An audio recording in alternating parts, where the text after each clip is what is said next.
Okay, hello. So I'm gonna try to show you guys how to get started with the crochet thing. This is my weird little setup on my kitchen table. So you're gonna start off, hello. I got my trusty eye hook. I got some regular worsted weight size 4 yarn. So the first thing you're gonna do is make a slip knot, not the shitty band, but an actual slip knot. So the way I do it, there's tons of different ways, is to just wrap the yarn around your front 2 fingers here and then just push a little loop through and pull it.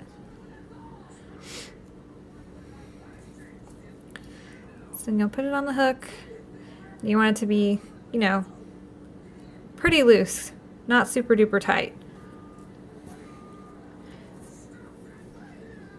So when it comes to starting out, the first thing you're going to do is chain.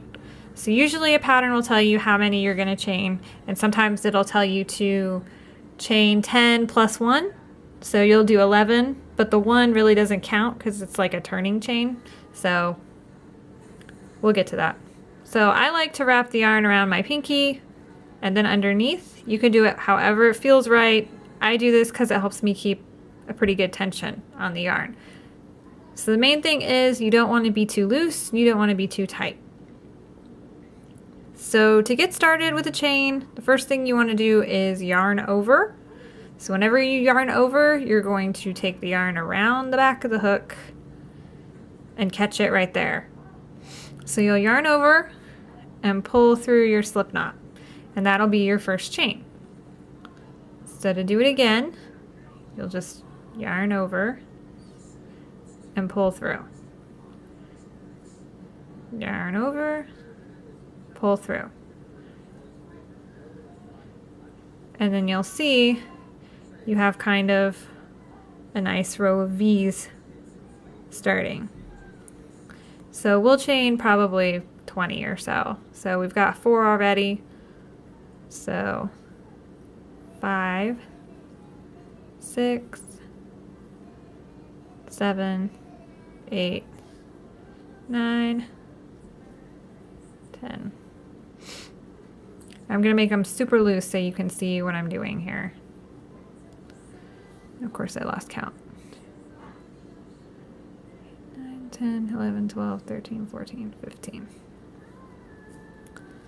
So this part's usually the hardest when you're starting, is to not hold the yarn super duper tight.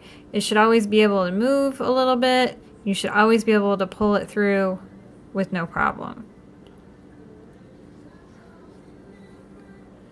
18, 19, 20. So I'm going to do an extra one, so we'll have something to turn with. So you'll see you have a row of V's for your chains. So the V's will be in the front, and then if you turn it over, there'll be a row of bumps in the back.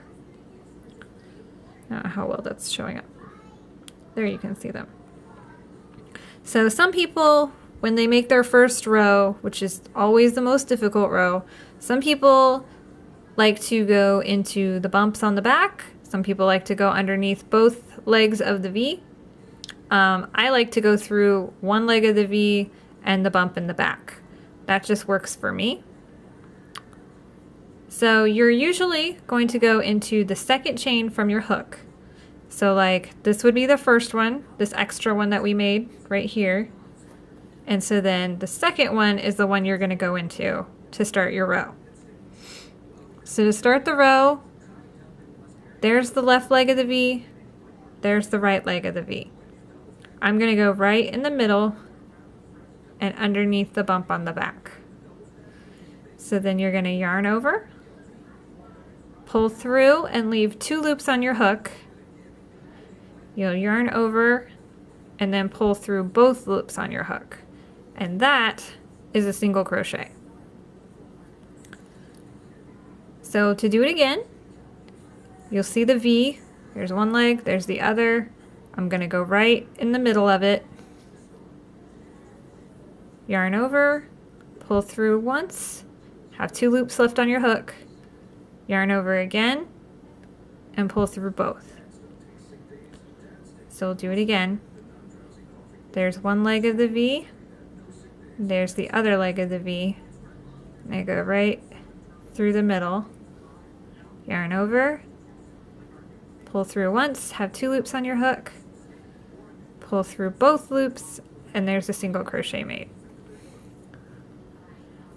So we'll go a little bit further down and I'll show you what that's doing. Maybe.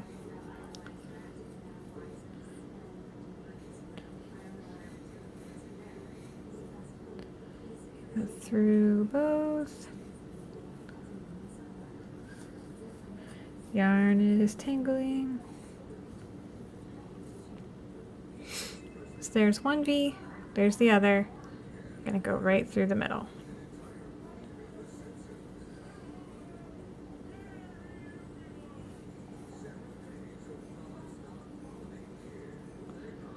We'll go all the way down to the end.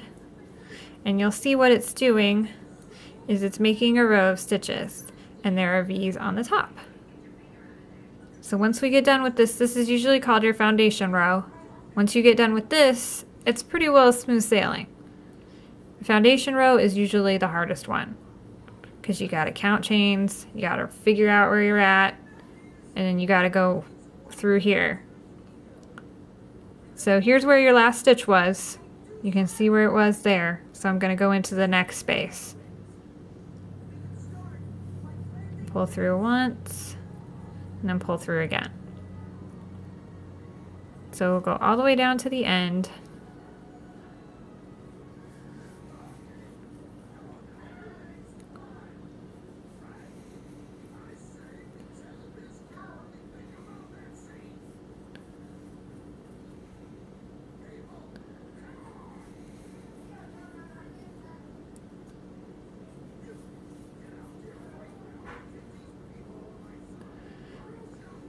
So we're going to get down to the last one, which is always a little tricky to get into.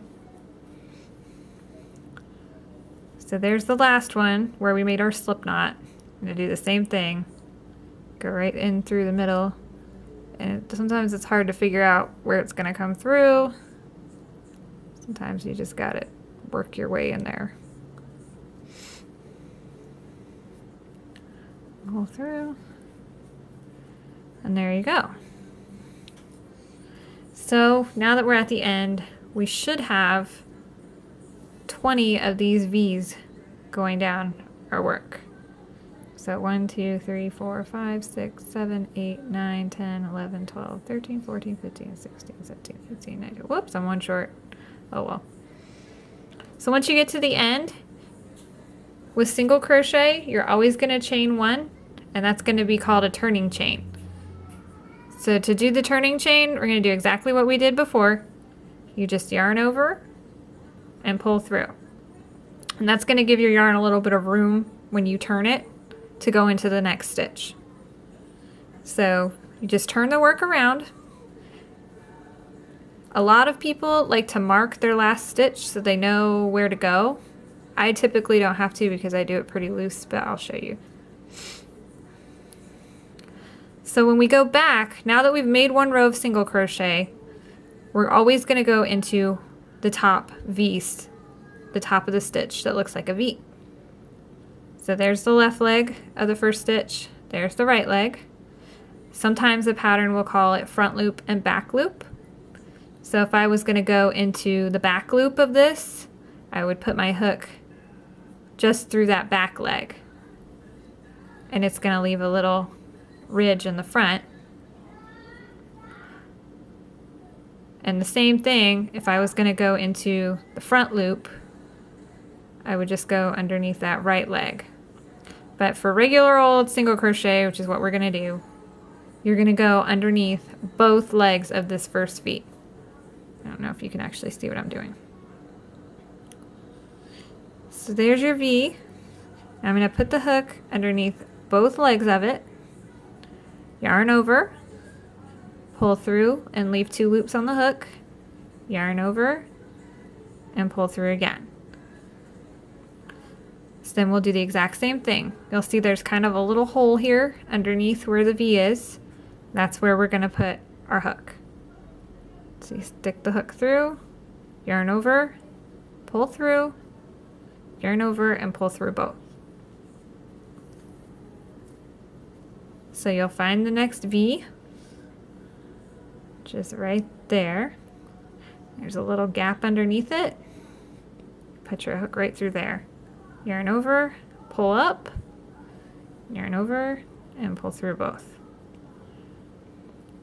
So we'll go all the way through, right through that little gap.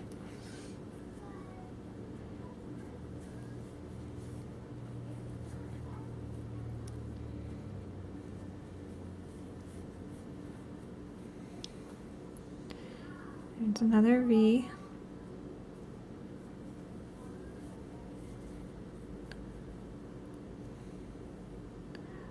Right through the gap.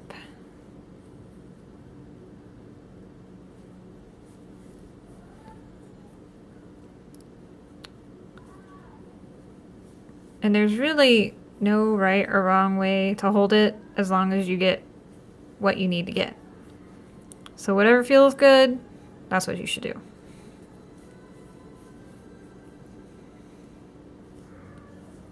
Go through there.